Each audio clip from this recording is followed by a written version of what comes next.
suis très heureuse d'être parmi vous aujourd'hui, pour deux raisons périphériques et une essentielle. La première périphérique, c'est que ça m'a permis d'aller à l'école avec ma fille, qui quelque part se trouve dans une classe ici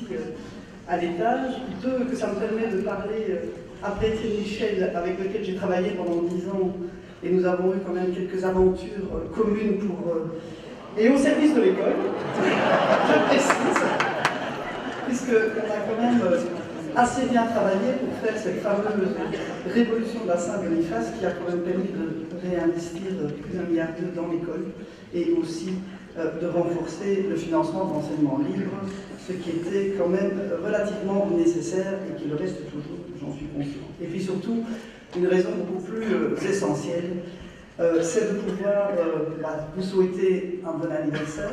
vous remercier pour le chemin parcouru et pour saluer, je pense, tout l'héritage de modernité que lègue justement Don Bosco, dont les valeurs, dont l'engagement, dont l'école, le dessin de l'école du futur qu'il a tracé, reste pour moi d'une modernité, d'une actualité fondamentale. Et donc,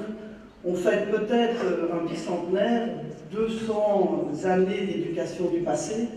mais je pense qu'avec les 4 valeurs essentielles que vous portez, que vous exprimez et que je vais peut-être relayer, vous portez, je pense, les axes de modernité des 200 futures années de l'école de demain, qui, même si le monde a changé, que nos enfants, nos familles, que les défis sont évidemment bien différents, ces valeurs-là restent d'une exigence, d'une capacité de résistance, pour moi fondamentale, et ce sont des valeurs révolutionnaires qui demandent d'être portées aujourd'hui et demain avec autant d'énergie et avec autant de conviction. Et il y a 4 éléments clés, si on doit les résumer, même s'il y a beaucoup de choses à dire par rapport au projet salésien, qui est un projet d'école de demain, pour moi. C'est tout d'abord le sens de la relation, qui est au cœur du projet pédagogique. Malraux disait une civilisation de l'homme seul ne dure jamais longtemps. Je crois qu'une école de l'élève seul, de l'enseignant seul, du directeur seul, du parent seul, ne dure jamais longtemps. Il n'est même pas un projet d'école. Et donc, avec cet élément qui fait appel au réseau, au sentiment d'appartenance collective, à la notion que vous évoquez de maison, qui, par ce terme-là, explique tout un projet de proximité, de convivialité, de respect, de chaleur humaine, etc. Mais on dessine ce que nous devons faire de cette école aujourd'hui et demain. C'est une école, évidemment, où les élèves travaillent la relation à l'autre élève, avec le respect de la diversité, avec la maîtrise de soi, de ses pulsions parfois, avec évidemment la solidarité, la générosité, l'intérêt, la curiosité, l'affection. Mais c'est évidemment tout le rapport compliqué de l'élève à l'enseignant, de l'enseignant à l'élève, avec aussi le respect de sa diversité, avec l'ambition pour lui de l'amener vers des objectifs certes exigeants, mais avec le chemin et l'autonomie nécessaire pour l'aider à y accéder. C'est évidemment, et c'est un des enjeux aussi d'aujourd'hui, la relation entre les enseignants-direction, et l'on sait qu'un des défis de la fonction enseignante, c'est notamment de casser sa solitude. On est peut-être dans la fonction enseignante, en plein XXIe siècle, qui est une société où tout est en réseau, tout est en équipe, etc. Mais nous devons, et vous le faites très très bien dans vos écoles, d'autres doivent suivre, réinventer une fonction enseignante, beaucoup plus partageante, pratique collaborative, travailler en réseau, etc. Réseau aussi, direction et enseignant pour travailler sur le projet d'établissement de manière collective, de manière partagée. C'est évidemment toute la relation compliquée, de plus en plus compliquée, surtout l'évolution de la sociologie, entre les équipes pédagogiques et les parents, qui sont d'autres acteurs éducatifs fondamentaux, dont le rapport à l'école est parfois compliqué, avec, je pense, des peurs, avec des méconnaissances, avec des passés culturels et des chemins culturels de plus en plus différents, et ce n'est pas l'arrivée, en plus de l'ensemble de nos enfants réfugiés que nous accueillerons avec bonheur, avec plaisir, avec conviction, qui nous démentiront sur le grand enjeu du lien avec les familles d'origine. C'est aussi ouvrir l'école les relations entre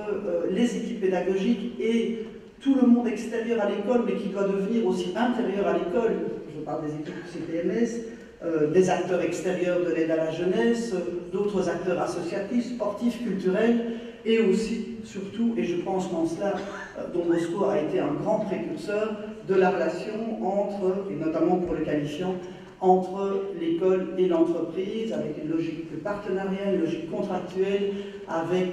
l'investissement de l'entreprise dans l'école, de l'école dans l'entreprise, sans bien évidemment sombrer en quoi que ce soit dans la marchandisation du savoir, mais en trouvant par cette relation-là un rapport d'efficacité pour la formation du jeune. Donc sur ce point de la relation,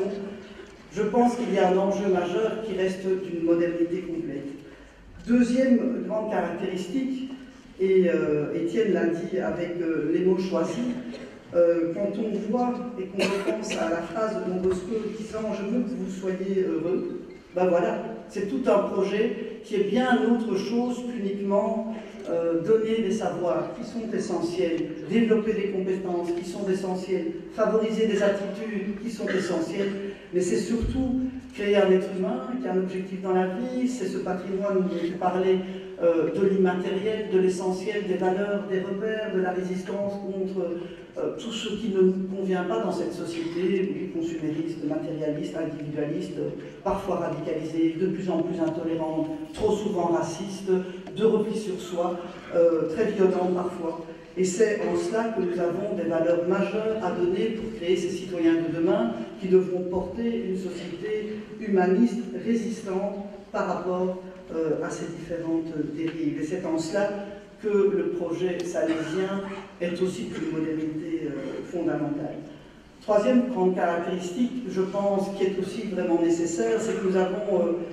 trop souvent, peut-être dans un système un peu latin ou autre, pensé le rapport au savoir et à l'élève de manière très hiérarchique, parfois trop répressive, parfois trop sanctionnante, et qu'on a un système scolaire, et on se rend compte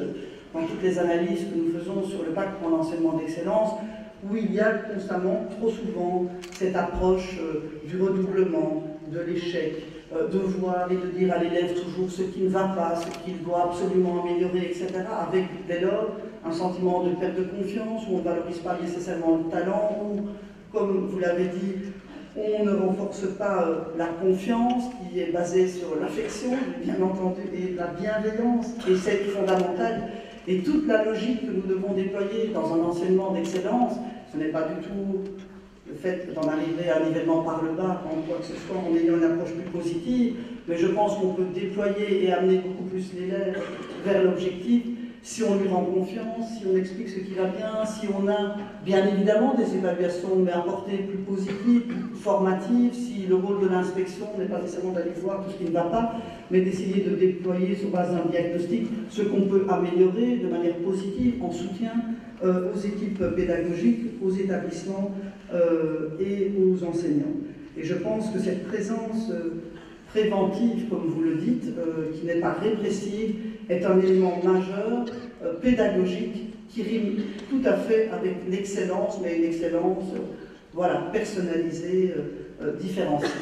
Et puis le dernier élément, qui est peut-être un peu plus pragmatique, mais qui est essentiel, c'est que Don Bosco a une intelligence d'investir justement dans la formation qui n'est pas uniquement une formation purement et exclusivement intellectuelle, mais qui reconnaît toute l'intelligence, toute la valeur et toutes les opportunités futures du rapport, évidemment, à l'investissement dans le métier, dans des pratiques professionnelles, dans des pratiques plus matérielles, dans des rapports à la technologie, à la science, à la terre, au bois, à la matière, qui sont évidemment des éléments fondamentaux. Et toute la manière avec laquelle nous devons repenser l'enseignement qualifiant, le valoriser, en faire un enseignement de premier choix et le réformer, est évidemment, quelque part, une succession des idées très révolutionnaires de Don Bosco il y a 200 ans. Donc voilà pourquoi je pense que vos écoles, votre travail au quotidien, les valeurs sont au cœur des projets que nous voulons porter notamment dans le cadre de ce pacte pour un enseignement d'excellence, où nous voulons être, comme vous le souhaitez, une approche positive, qui essaye justement de déployer un processus de qualité dans l'ensemble des composants de notre système scolaire, que ce soit au niveau des contenus, des programmes qui doivent être adaptés, des référentiels, on met de la culture à l'école, beaucoup plus d'autonomisation du jeune dans les apprentissages, beaucoup plus de personnalisation aussi du jeune dans son accompagnement vers la réussite, l'envie de mettre cet élève au centre, de lui donner confiance, d'avoir une vision répressive, une vision matérialiste de nos obligations et de nos engagements en matière d'enseignement, de faire cette réforme du qualifiant, de maintenir bien évidemment le pluralisme des projets pédagogiques, de renforcer l'autonomie des équipes de direction et des équipes pédagogiques en étant beaucoup plus précis sur les objectifs sûrement, pour les aider, en les soutenant beaucoup plus en formation, en accompagnement de l'équipe pédagogique, en étant beaucoup plus clair et responsable sans doute sur l'évaluation, mais en laissant à chacun le soin de choisir pour l'enfant selon son profil, pour l'établissement selon son profil, le chemin pédagogique autonome pour arriver aux objectifs. Et c'est en cela qu'il y a aussi une certaine révolution qui est, je pense, vraiment portée par les valeurs qui sont les vôtres. Alors voilà, je voulais pour conclure vous inviter à tracer les couleurs des grandes lignes que Don Bosco a tracées bien avant nous. Vous remercier de votre engagement au quotidien et surtout vous demander de continuer. Voilà, merci.